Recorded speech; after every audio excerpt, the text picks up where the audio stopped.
Oh là là là là là là, les gars, mais Rengoku, mais quel goth absolu ce Rengoku. J'ai enfin regardé le film Kimetsu no Yaiba, le train de l'infini. Je l'avais toujours pas regardé depuis qu'il est sorti. Mais Rengoku, mais... Le film, tu commences Rengoku, tu l'aimes déjà. Le film, il finit, ça devient ton personnage préféré de Demon Slayer. De manière obligatoire, à la limite. Non, j'abuse un petit peu, mais... Quel goth absolu. Bonjour à tous les gars, vous l'aurez compris, on va parler dans cette vidéo du film de Demon Slayer, le train de l'infini, que je n'avais toujours pas maté. Alors déjà, pour recontextualiser, il faut savoir une chose, je me suis refait Demon Slayer, la saison 1 en animé il y a pas longtemps, en vue justement de pouvoir mater la saison 2 lorsqu'elle allait sortir, et si je dis pas bêtise, je crois que ça y est, la saison 2, bon, enfin la saison 2 elle est commencée il y a un petit moment, mais je crois que on a commencé les épisodes inédits, où ça reprend pas... le train de l'infini. Vous allez me dire ça dans l'espace commentaire de cette vidéo, mais je crois que c'est bel et bien le cas. Donc je crois que même je dois avoir 2-3 épisodes de retard, donc il va falloir que je me lance là-dedans très vite. Mais du coup, je m'étais refait la saison 1 et j'avais jamais maté le film, et ça y est, j'ai maté le film hier soir.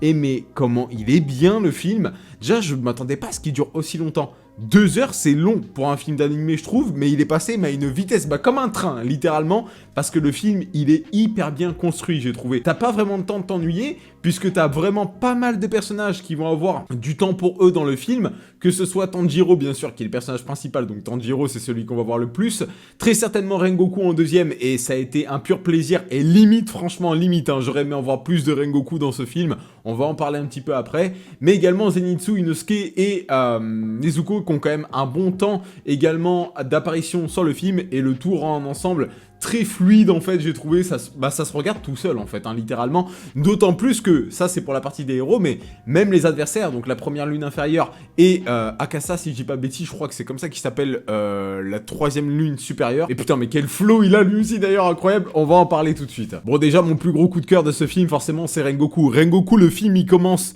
Tu l'aimes déjà bien, en fait, quand le film commence Rengoku, parce que il t'a été légèrement introduit à travers la fin de la saison 1, donc bon, tu vois bien que le personnage, il a quand même un sacré flow, il a un sacré design, dans sa manière d'être, etc. C'est un personnage que j'aime beaucoup, tu sens beaucoup de... Il est serein. Tu vois qu'il est serein et qu'il est sûr de lui, tu sens beaucoup de certitude, et en même temps, tu sens vraiment ce côté, alors on te le fait savoir à travers Tanjiro, mais ce côté où c'est un personnage qui a un grand sens de la justice. Tu sens que c'est un... Tu sens qu'il est bon, en fait, voilà. Tout comme Tanjiro, tu sens qu'il est bon. Là aussi, lui, tu sens qu'il est bon, et c'est quelque chose que j'aime beaucoup. Moi, personnellement, je kiffe les héros, les vrais héros dans les shonen. J'adore ça, et donc c'est vrai que Rengoku, il a ce côté-là où c'est vraiment un pur kiff. Donc le film commence. Déjà, le personnage, tu l'aimes bien, mais alors, au fil du film...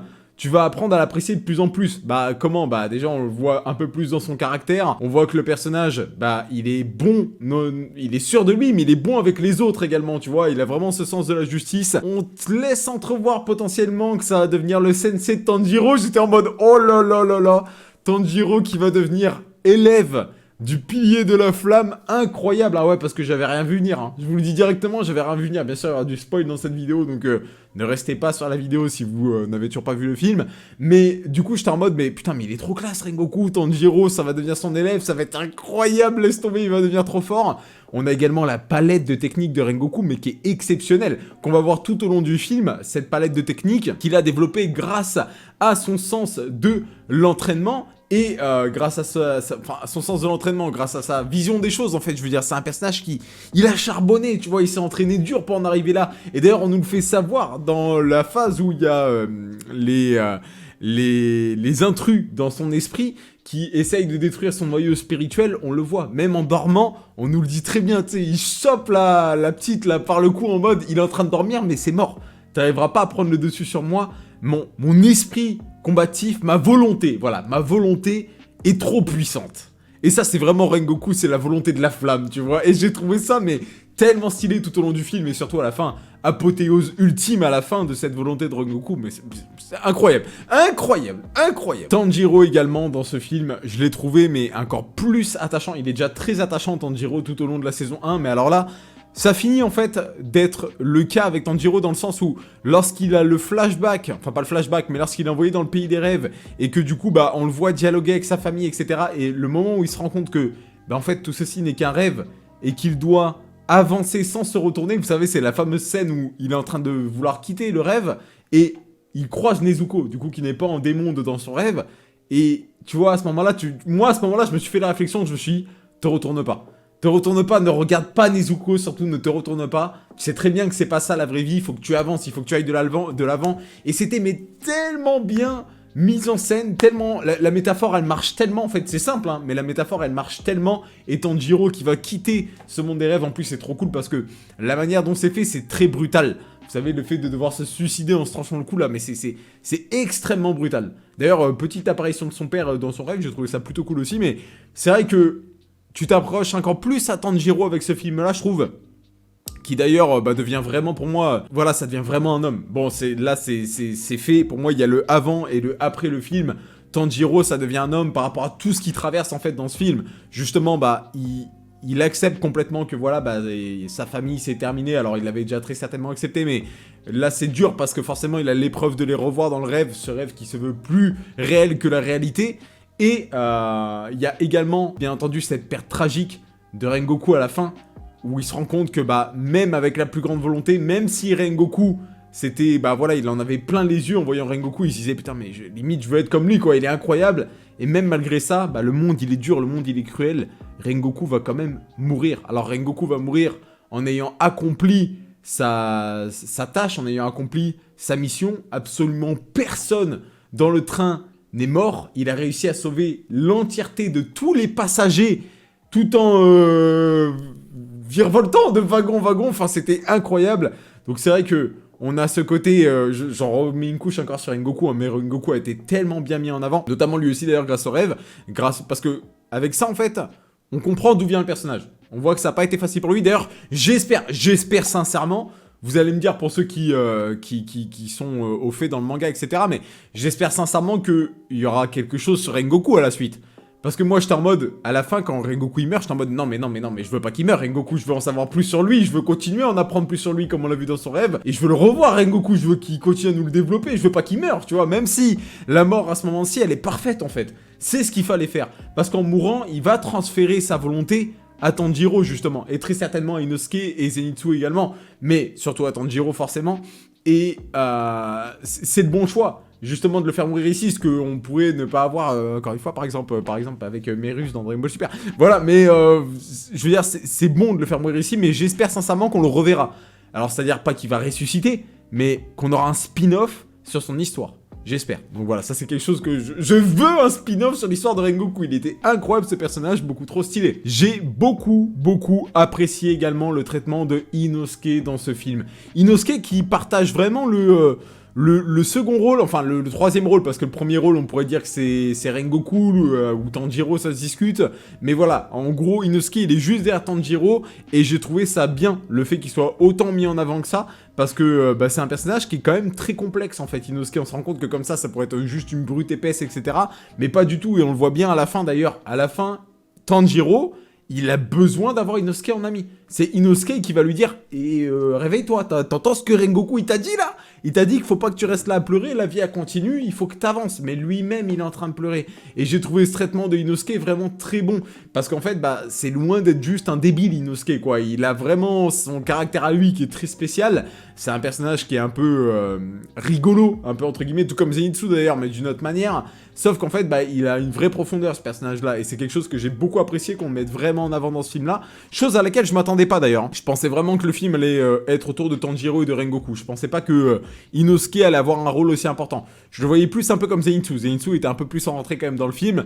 Mais en fait, trop pas. Inosuke, il a quand même vraiment une grosse mise en avant dans ce film-là. Et finalement, j'ai vraiment grave apprécié. Et on est obligé, bien entendu, de parler des adversaires dans ce film. Tu peux pas parler de ce film-là sans parler des adversaires. Alors, la première lune inférieure qui avait reçu du sang de Muzan et qui du coup avait des pouvoirs mais vraiment très puissants, et en plus d'être très puissant, très sympathique en fait comme pouvoir, ce côté où je vais pouvoir prendre possession de mes adversaires, pas vraiment, mais je vais pouvoir les plonger dans un rêve, ce qui fait que bien entendu ton adversaire il a beau être aussi fort que tu veux, s'il est plongé dans un rêve c'est la merde, mais il y a une faille à cette technique, et cette faille a été trouvée notamment par Tanjiro, et j'ai trouvé ça très cool. Mais c'est surtout Akaza qui m'a vendu du rêve.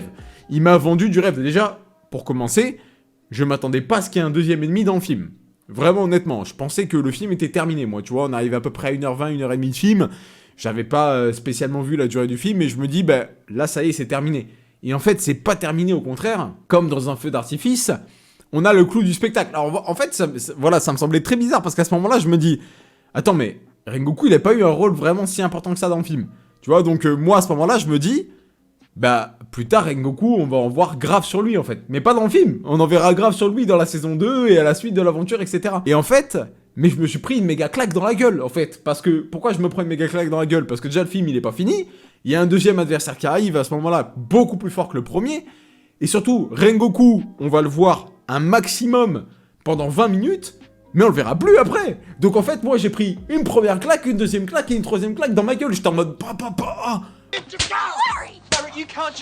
Et mais alors, la mise en scène du film, à la fin, et de Rengoku, incroyable. Notamment la technique secrète avec le souffle de la flamme.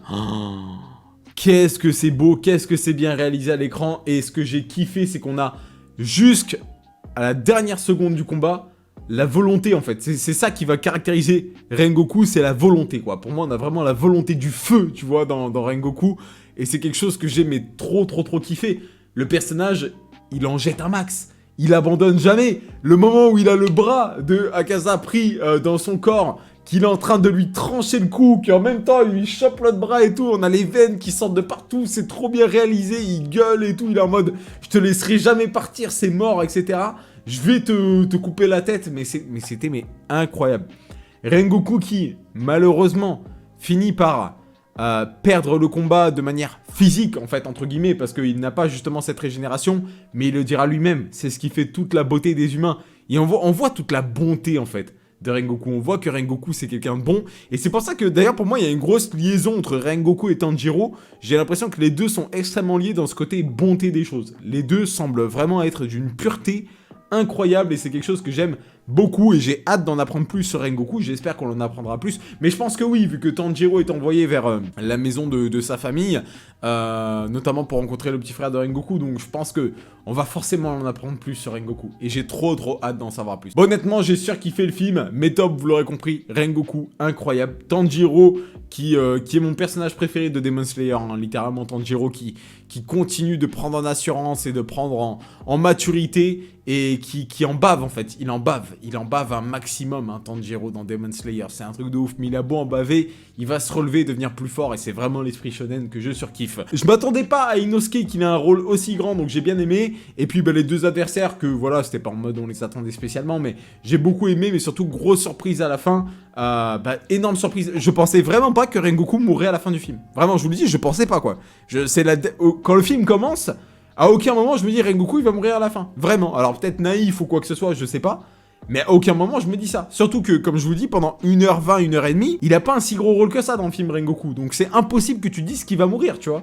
Parce que moi je pensais que le film était fini. Je pensais que le film s'arrêtait. Donc je me dis, bon ben voilà, tranquille, il va, voilà, en gros Tanjiro ça va devenir son élève. Rengoku va dire, ah oui, littéralement, faut que tu deviennes mon élève, t'as tout ce qu'il faut pour, tu viens de nous le montrer ici, jeune pourfendeur, mais finalement pas du tout en fait. Finalement il restait 20 minutes du film, Rengoku il t'en met plein la gueule, et certes, Tanjiro ça ne deviendra pas l'élève de Rengoku en tant que tel, mais pour moi ça va devenir son héritier spirituel en fait, ça va devenir l'héritier de la volonté de Rengoku, parce qu'il l'aura transféré à ce moment-là. Et franchement, bah, que dire si ce n'est que c'est beau, quoi. C'est magnifique, c'est beau, vive Demon Slayer, c'est trop bien. Et j'ai hâte de commencer la saison 2 en animé, que je pense que je vais commencer dès ce soir. D'ailleurs, de mon côté, pour me mettre à jour au niveau des épisodes. Donc dites-moi si c'est important de votre côté, vous pensez de revoir les épisodes qui couvrent le train de l'infini de manière saisonnière, parce que je sais que ça a été couvert également dans les épisodes. Est-ce qu'il y a des détails qui sont rajoutés, etc. Ou est-ce que je passe à côté et je passe directement aux épisodes inédits, entre guillemets. Sur ce, j'espère que cette vidéo vous aura plu. C'était une nouvelle réaction de Feed. Porte bien les gars, bye tout le monde. Ciao, ciao.